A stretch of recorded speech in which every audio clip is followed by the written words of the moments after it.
Thanks for your company. The details now. Several facilities belonging to big companies, including the senior clubhouse of the Ghana Ports and Harbours Authority, GAPOHA, the Bawku residences and commissary, have fallen victim to the ongoing disconnection exercise by the Ghana Water Company Limited. The state water supply entity is seeking to collect about 680 million cedis owed it by customers. The GAPOHA Senior Clubhouse alone owes 15,849,000 cedis, while Bawku Residences owes 4,181 Ghana cedis, and the Bawku Commissary owes 3,101 cedis. Water supply to these facilities and several others in Tema were disconnected on Tuesday, 2023. The company says it's struggling to meet its aim of supplying water because of the refusal of customers to pay off their debts. Dr. Clifford Brimer is managing director. Accra is on the revenue mobilization exercise. It's very critical to us because we have a lot of expenditure that we incur in processing water. Some of the expenditure are not the cause of us, they are external, but we still have to deal with them. We do not have the capacity to increase the tariff anytime there are changes in the economy, changes in the world economic order. We cannot.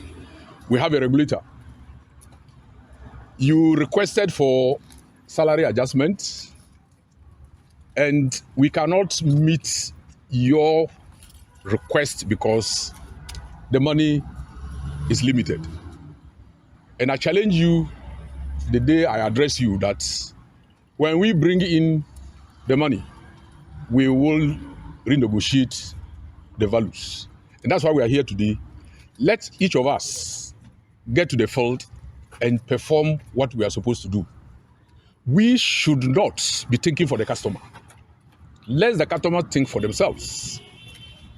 Some of them will say that because there's no flow in our pipes, we are not going to pay. We are not a prepaid company. We are a postpaid. Going to collect your bills means that some water has been consumed. And whatever water that has been consumed, there was chemical use, electricity used, and they need to be paid for. And so somebody cannot say that because he's not going to get water tomorrow, he's not going to pay for what he spent yesterday. I don't think there's logic in it.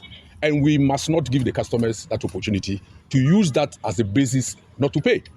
Once your meter reads, it means that you have consumed. And we are asking for what you have consumed, but not what you are yet to consume. And so when we get to you, don't tell us, oh, we don't get regular flow. Yes, we know we don't get regular flow, but your meter has read. It means that some water has passed there. And we use chemical, we use electricity to produce that water. So let's go out strong enough and retrieve the money. Managing Director of the Ghana Water Company Limited speaking to his men there ahead of that exercise which began on Tuesday, April 4, 2023. Let's now speak to Jacqueline Yeboah, my colleague who's with the team which is still embarking on this exercise. Hello, Jacqueline. Where is the team now and what can you report? Okay, Aisha. So currently we are at Qatar Company Limited. Initially, as I said earlier, the company, the Ghana Water Company has been to 3 companies so far, and we are the 4th one. And the first company, they were pardoned, and they've agreed to pay tomorrow. And the team also went to a beverage factory known as You Fresh Company Limited, where a fight even ensued there. And they've been disconnected for non-payment of bills worth 163,000 Ghana cedis. And then we moved to Printex, where the company owes Ghana Water over 3 million Ghana cedis. But they paid 1.7 million Ghana cedis, which is apparently half of the amount owed. So Ghana Water Company is yet to calculate the remaining amount that constitutes the remaining half. So currently we are at Qatar Company, where the team is still in negotiations with the Qatar Company. Jacqueline, Bernice here. So are you able to tell us where the team is headed next? So for now, they might end the movement today. That is from the MD for the Ghana Water Company. It depends on the outcome of this current location. What happens here will determine where we move next. And is this a nationwide exercise, or they're just starting in the Greater Accra region? So this currently they are starting in Greater Accra region, and they are starting in the Newmont district, and they are hoping to retrieve about 4.7 million Ghana cedis today. Great. Jacqueline Yeboah is my colleague who is moving with the Disconnection team of the Ghana Water Company Limited, embarking on this exercise to retrieve some 680 million cedis. I've been joined by the comms director of the Ghana Water Company Limited, Mr. Stanley Mate, for more on this. Good afternoon to you, and thank you for joining us. So, beyond this exercise, what are you hoping to do to regularize your revenue collection mandate? Okay, Bernice, thank you very much. Yeah, let me correct this.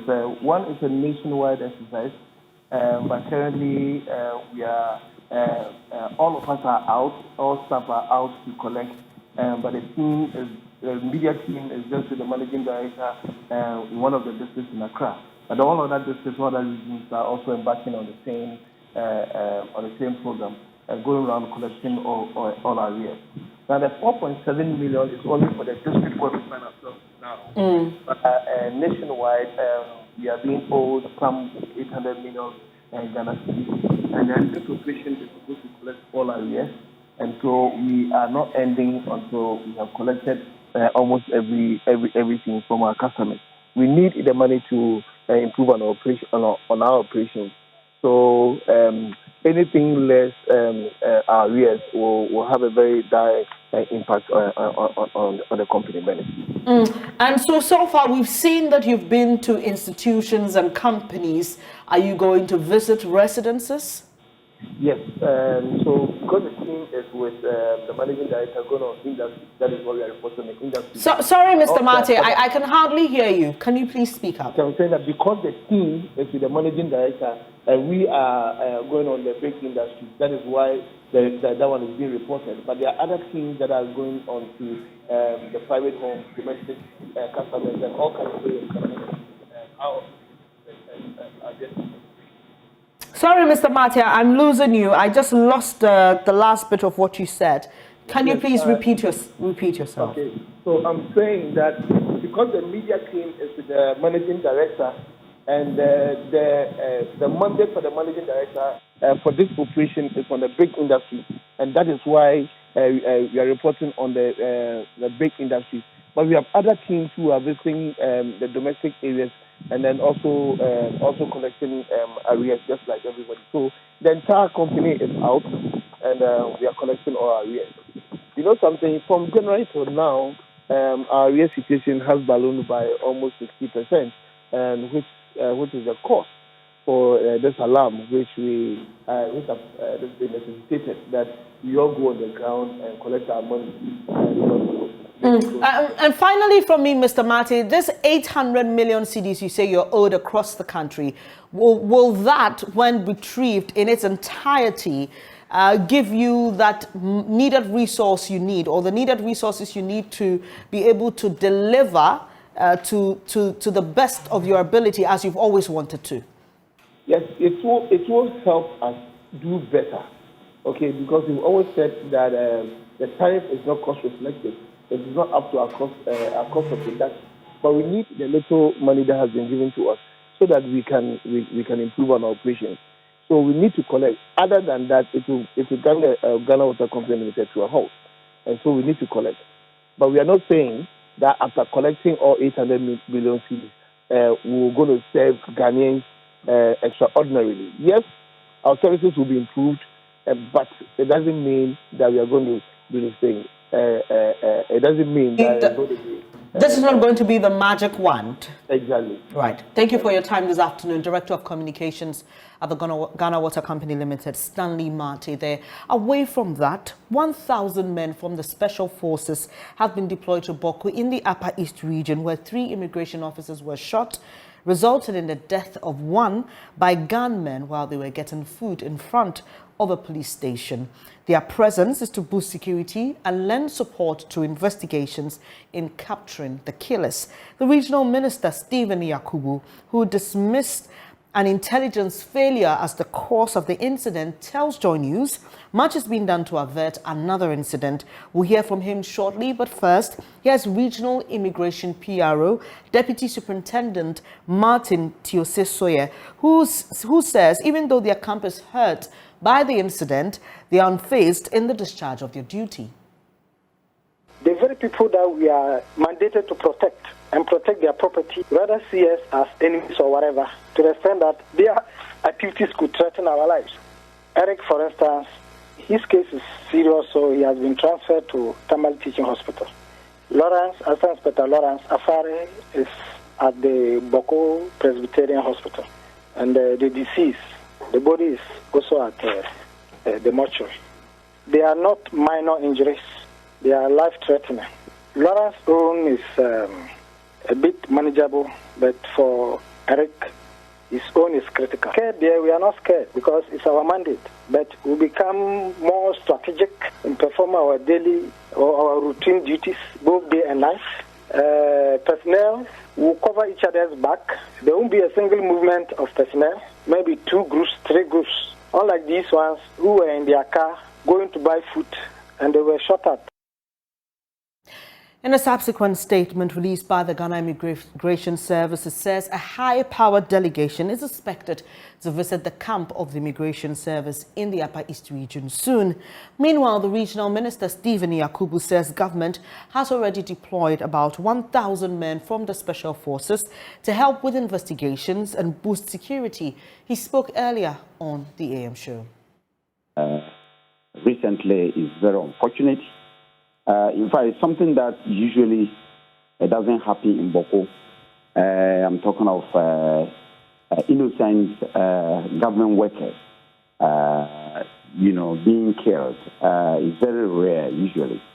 But it has happened. These 3 immigration officers who were basically going to buy some food and to go back, were hit. It's very unfortunate, but we are, as RESPEC, we have been dealing with matters like this, and this is not different. We are intensifying. Government is helping us. Government is bringing in special forces to Bawku, about 1,000 of them, both police and soldiers. Some are already in there. Camps are being built in Bazua, which is our military camp, to house these soldiers.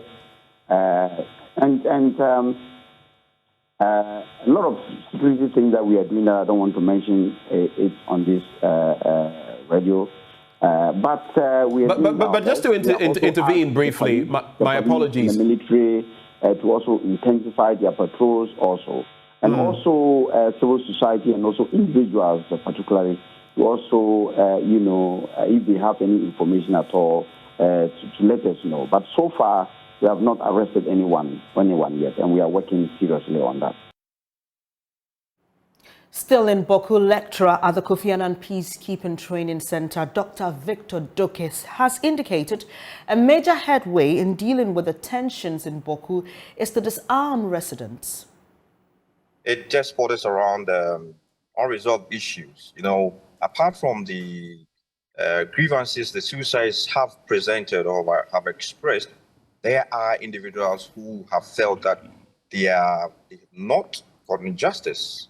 Probably their farms have been seized or relatives have been killed innocently.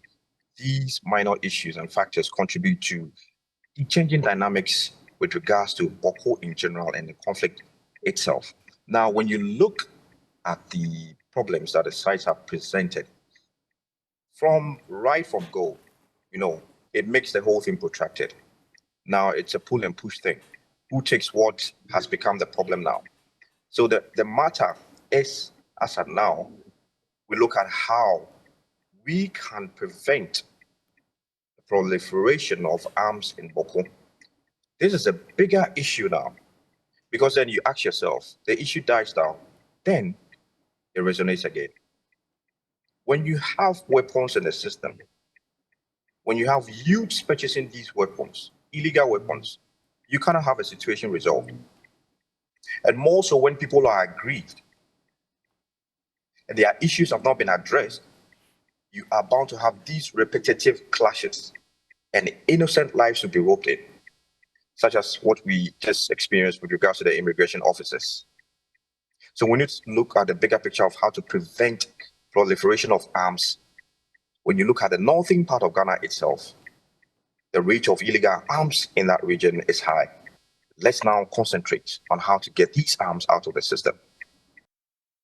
This is Joy News Today with me, Bernice, Abu-Baidoo, Lansah. To some other stories now, the Coalition of Domestic Election Observers, CODEO, is this afternoon demanding the immediate resignation of Dr. Peter Epiahene and Ajia Salima Tijani as members of the Electoral Commission. The two were recently appointed by President Akufo-Addo to the electoral management body, but they've been described by the NDC as known affiliates of the NPP. At a news conference today, CODEO says these appointments have the tendency of making the EC look partisan, affecting the credibility of future elections.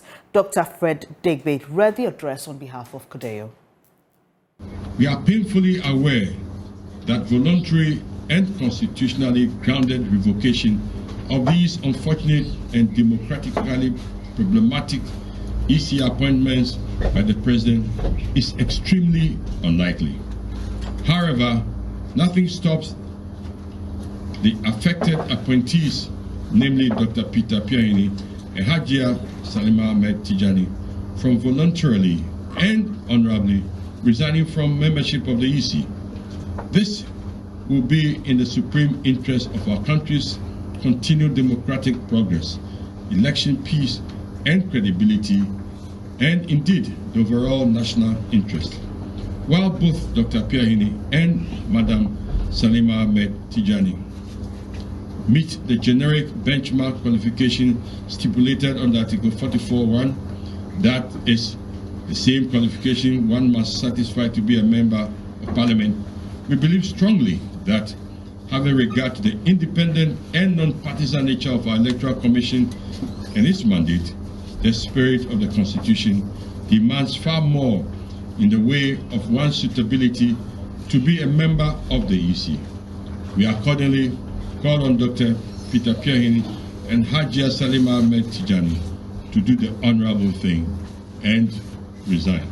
So you just heard Reverend Dr. Fred Degbe speaking on behalf of CODEO, which is demanding the resignation of two newly appointed members to the Electoral Commission. My colleague Kweku Asante was at that news conference a while ago. He joins me in the studio. Hello, Kweku. Does CODEO tell us what it will do or hint of further actions if these two fail to resign? So CODEO falls short in terms of saying exactly what they want to do if these appointments are not revoked or if that these persons do not resign. But they've been hinting that over the past few months, there's been serious disagreements with the Electoral Commission.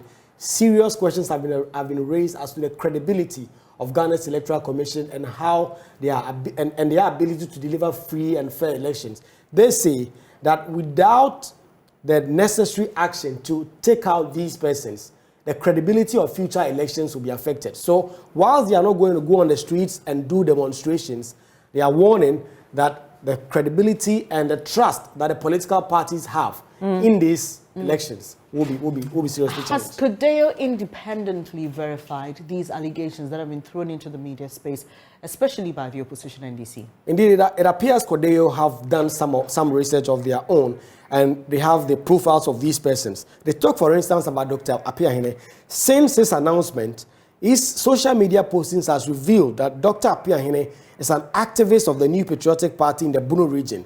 In one social media comment from January 2021, headed Dr. Epiahene for Bunu region, Dr. Epiahene is featured as an NPP labeled flyer as one of the 6 prospects for the position of Bunu regional minister. He is also heard and seen participating in a radio program, Anopa Nimdye, on Nimdye FM in Sunyani, as a self-identified NPP partisan activist in the Bunu region, naming one Kwame Bafo, popularly known as Abronya DC, as his chairman. When it comes to Hajia Salima Ahmed, they say that she is married to one Sheikh TB Damba, who is a leading member of the NPP and formerly the 2nd national vice chair of the party. She's also the sister to Hajia Abiba Shani Muhammad Zakaria, who is currently the CEO of Maslow. So they say that these two persons have intricately, deeply connected to the New Patriotic Party, and they want them to step aside.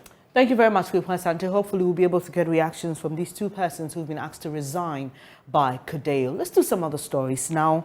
An information technology expert and daughter of former IGP Jennifer Nanfuri says she's hoping to win the Jirapa seat on the ticket of the NDC in the next elections, not based on sympathy votes, but on her track record. She is the only female out of 30 aspirants who have filed to contest for the NDC primaries in the Upper West region. Afiq Salam has more. Clayton Sedu Dapala came into the venue of the veteran, bumped into and accompanied by maids of polling station and constituency executives and supporters who he claimed not aware of. They were there because of love and the numerous projects he has executed in their various constituencies.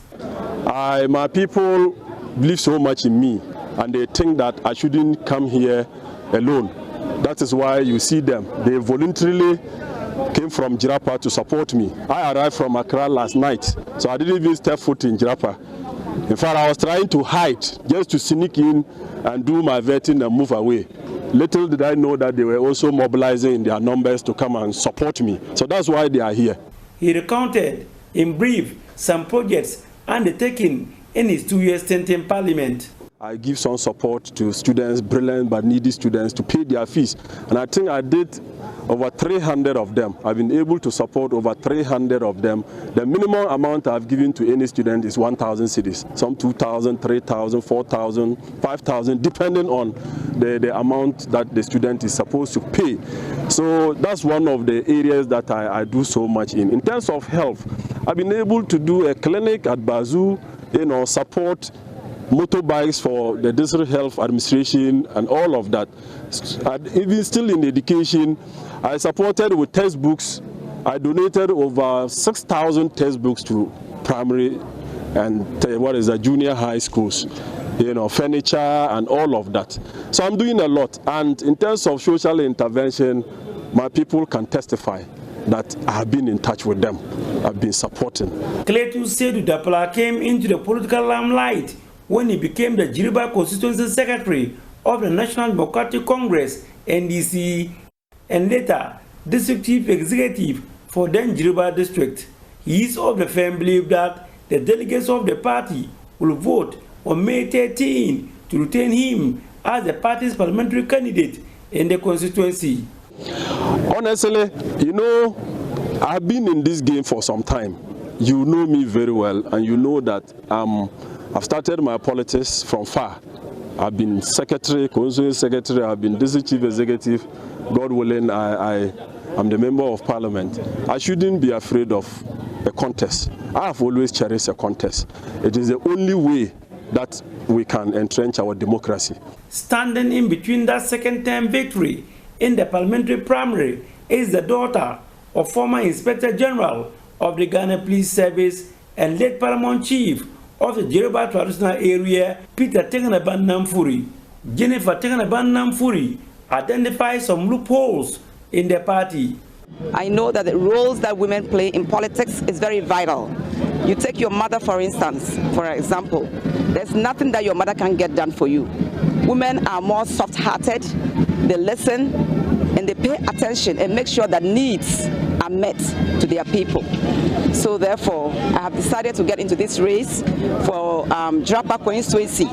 There are a lot of loops, holes happening there. And I think that me being part of this race will bring some changes.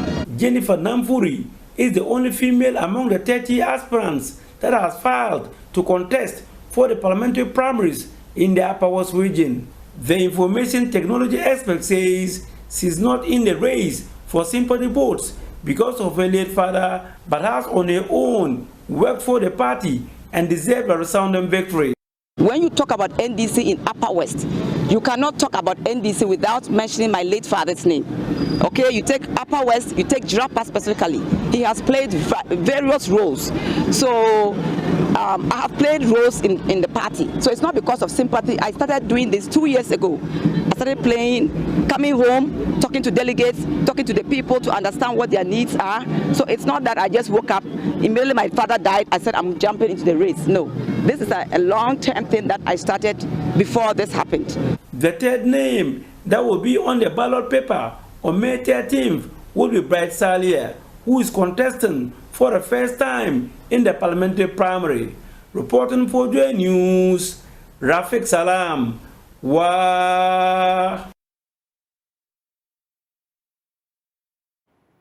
Away from politics, women in the Bawku West district of the Upper East region are determined to restore degraded lands and grow more trees to promote a more resilient climate. Through the Regreening Africa project, the women have learned and are applying more eco-friendly farming methods. This is also improving their livelihoods. There's more in this report by Albert Sori. Over the years, severe and prolonged dry seasons, overgrazing, rampant bushfires, and the indiscriminate felling of trees have translated into an increased decline in forest cover, loss of indigenous biodiversity, and decreased soil fertility in many parts of Ghana. It is even more precarious in the northern parts of Ghana, where the climate is harsher due to fewer tree populations. The poor peasant farmers here are having to bear the brunt of the unfavorable climate and weather and its effects of poor yields. Women in the Bawku West district are determined to combat desertification so they can also enjoy a friendlier climate in their communities. This is the Galaka community near Zebila, where the Regreening Africa project supported the community to fence a 3-hectare land for a plantation. Mango and mahogany seedlings have been transplanted here to help reverse land degradation. The community plays the role of ensuring the survival of the trees. So the women here decided that rather than always just keeping watch over the trees, they would rather grow vegetables on the same land. This will help them get money to support their families even as they nurse the trees here. They have been here for ages without anything meaningful doing. Apart from the rainy season farming, we do small. But with the help of World Vision, we've been able to raise onions. That is what we use to sell to pay our children's school fees. We use it for our domestic purpose. That is where we sell to buy ingredients from the market and use it for other home activities. The Regreening Africa project seeks to promote simple land restoration practices to help improve livelihoods, food security, and resilience to climate change for smallholder farmers in the Garo Timpani and Bawku West districts of the Upper East region and the Mion district of the Northern region. It is a European-funded project being implemented in African countries. Joshua Adumbiri is a World Vision Project Officer on the Regreening Africa project. In this community, we have 40 women. We have 20 of them who are supporting in the protection and then grooming of the trees. And we also have 20 women who are also assisting to fight bushfires in the event of any fire emanating from any angle. But if there were to be enough water here, you would have had the whole place being flooded with these gardens of vegetables as well as the trees we have planted. So we would have wished that we are able to get borehole drills here and solar mechanized with water storage tanks where we can pump the water and use for the irrigation purposes here. For Joy News, Albert Sori, Galaka, Bawku West District. Now let's talk about Joy Prime's audition for music talent, cues and lyrics. And today we tell you about an 18-year-old young girl who came to audition. And guess what? She's only able to perform when her younger brother is a member of the audience.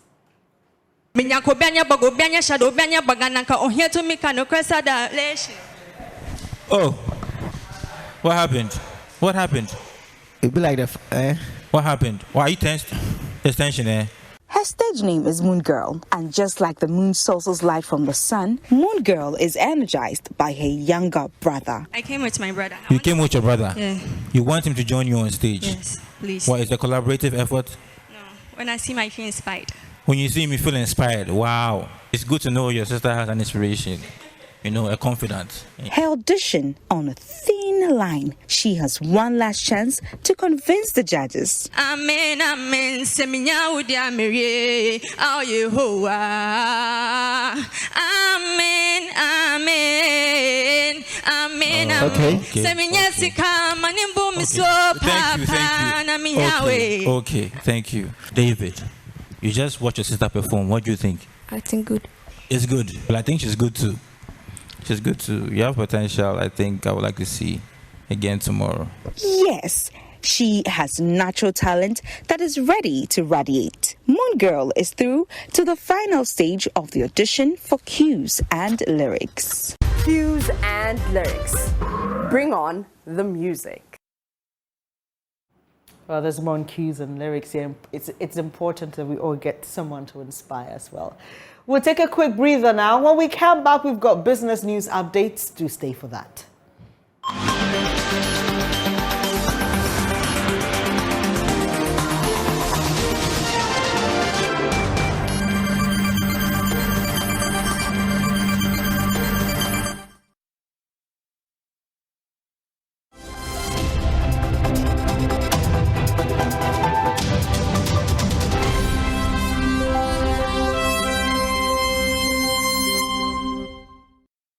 Hello, good afternoon. It's time for the business segment here on Joy News Today with me, Beverly Broom. Now, the Chamber of Commerce and Industry has called on government to invest in Ghanaian herbal medicine industry. According to the Ashanti Regional Chairman, Stephen Echampong, he wants funding extended to the sector to improve research of herbal and traditional medicines. He was speaking at the launch of the Midday Herbal Fair in the Ashanti region. The two-day fair, dubbed Exploring Healthcare Through the Healing Power of Nature, will attract herbal medicine practitioners and producers in the Ashanti region. It will be organized annually to increase access to certified local herbal medicines. Regional Chairman of the Chamber for Commerce and Industry, Stephen Echampong, believes the sector, when improved, will drive export of herbal products to enhance the country's foreign exchange and spur rapid economic growth and development. It was necessary for us to have this program to enable our members, especially the herbal sector, to showcase their products so that they will also get a very good market and get relationship with the customers. Most importantly, research. Government needs to help to fund research of businesses. Mr. Echampong pleaded with the government to provide a trade center that will help the chamber promote businesses in the region. I therefore wish to absolutely appeal to the office to help provide a land for premises in a strategic area for trade center that will help chamber promote business activities in the region to create jobs and increase revenue for development within the Ashanti region and Ghana as a whole. The Ashanti Regional Head of the Food and Drugs Authority, John Lai Udaitete, assured manufacturers the FDA is readily available to offer technical support to increase the export potentials of herbal products. He advised herbal producers to uphold professional and ethical standards. Call on us at the infantile stage and we will take you through to the stage where you can export your products. Once your product is registered by the authority, it is acceptable globally. helpful to us. We all know that they help us to get the right products on the market so that we don't go for the wrong stuff. They've been very helpful, but we want to plead that their processes to be very fast so that those of us who really want to do this business will do it with joy. Now, Newmont Ghana Gold Limited has equipped over 160 young people in the Ahafo region with relevant skills and technical know-how in various construction vocations. This is part of efforts to reduce unemployment rates in the region and to increase local participation of the Ahafo mines of Newmont. Here's more in the following report. Dubbed the Construction Workers Training, the 3-month Employable Skills Acquisition Program started in 2021 follows several training programs implemented by Newmont Ghana Gold Limited. The mining company has since 2005 rolled out numerous local human resource enhancement programs, including apprenticeship, learnership, female top-up, graduate trainee, and artisanal small-scale mining alternative livelihood training. The training programs aims at enhancing local capacities in the host communities for future job opportunities at the mine and in the extractive industry. Speaking at the graduation ceremony for the trainees, Director of the Ahafo North Project, Adris Havenga, said the services of artisans will be highly appreciated during the construction of the company's new mine. We established this training program to train our local artisans from our host communities to enhance the capacity to meet the standards and the requirements and the approved certifications for delivering the work and future work opportunities within the extractive industry. After 3 months of dedication, continuous learning and commitment, our 72 trainings have completed their training successfully and are ready for the job market.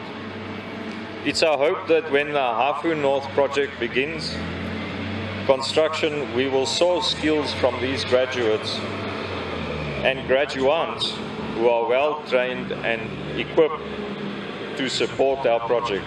48 young people enrolled in the program are set to commence their training in masonry and carpentry, while the remaining undergo equipment and crane operations tuition later in the year. Joseph Danso is Senior Manager Sustainability and International Relations. And today we are having about 72 graduates who have completed training in welding, scaffolding and steel bending. We have another 48 trainees who are now going to start their skills training in masonry and carpentry. So today's event is very important and is actually marking the beginning of the Ahafo North project. As we can see, everybody here and then Nananom and everybody very excited about what is coming up. And this project is strategic to Newmont because this is going to be our 3rd mine in Ghana, apart from the Ahafo South and Achim mine. The Ahafo region has records of attacks by youth and unknown assailants on the mine over their non-participation in gold exploitation. A recent attack saw residential facilities at the mine ransacked and properties vandalized. Regional Minister George Boache wants stakeholders, including the youth, to live amicably within the mining enclave to attract more investors to boost the local economy. I don't think you will invest in any town or village in Ghana where there is instability. I don't want to give examples. So industrial peace is key to any development. Beneficiaries like Opoku Enim, who has been unemployed since 2018 after graduating with an HND in marketing, were grateful for the training. I completed Sunyani Technical University. I graduated from 2018 and I've been in the house. So Newmont asked us for training and I picked welding and fabrication. Yeah, we went for 3 months training and it was so good. I learned a lot. I was selling clothes before I went for the training, and the training is going to help very much.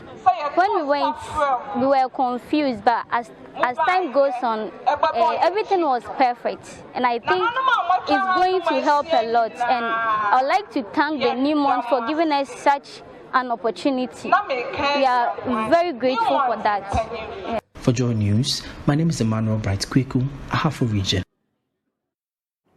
We have more business on Marketplace at 1 p.m. I am Beverly Broom. Next is sports.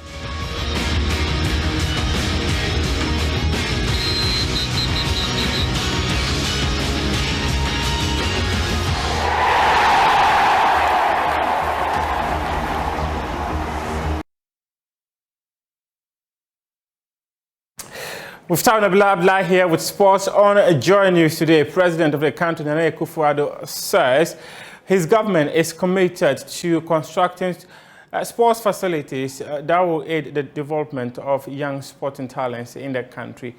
He said, following the cutting of a sword for the construction of an astroturf at Alayo, according to him, he believes that young talents need the platform to be able to develop, and his government is ready to do so. Football is the great passion of our people. Ghanaians are not just obsessed about our domestic league and the fortunes of our national teams, but thanks to satellite television, they are also avid followers and watchers of the great leagues of Europe, Asia, and the Americas. Ayawaso Central alone has unearthed several footballing talents and geniuses in our nation, such as Anas Seidu, Mohamed Kluche, Abedi Pele, Osei Kufuor, Yao Preko, and Mohamed Kudus. We want to see more and more Abedi Peles, Osei Kufuors, and Mohamed Kudus being discovered.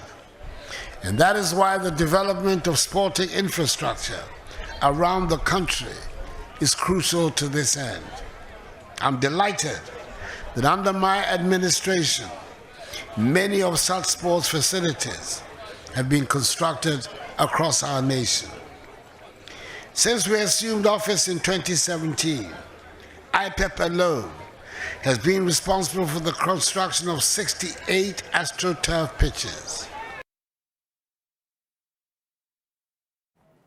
To athletics now, and Ghana Athletics, they have organized Inter-School Athletics Championship in Kumasi. About 1,080 athletes assembled to participate in the event, which is organized to select a team that will represent Ghana in the upcoming Africa Junior Athletics Championship to be staged in Lusaka. Let's hear from Chief Executive Officer of Ghana Athletics, Bawku. This event serves two purposes. Okay. One, we needed to kickstart the school sports calendar, which they are doing theirs in next month. Okay. And secondly, we are using it to pick national youth teams and national youth teams. Because for the past 3 years, because of COVID-19 pandemic, youth sports in the country for the past 3 years. Okay. It was difficult having the junior team and the youth team. So we're using this one to select 12 athletes for the African Junior Championship in Lusaka. And before that, we will have 5 tournaments in Tamale next week. So we are using the Tamale program as a category to the Lusaka African Championship. We want to go to Lusaka, come back to Ghana with a couple of medals.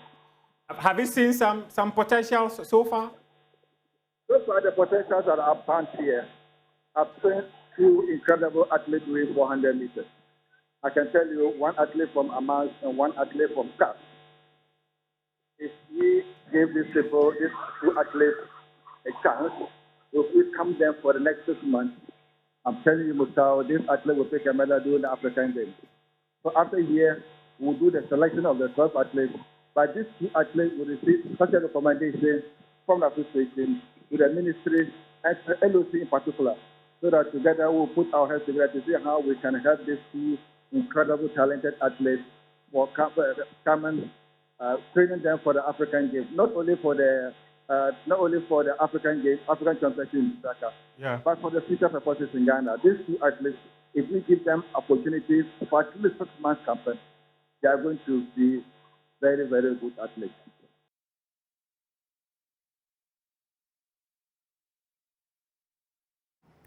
That's your sports for now. We do have more sports stories on myjoyonline.com and also at 2 p.m. One will come your way with sports today.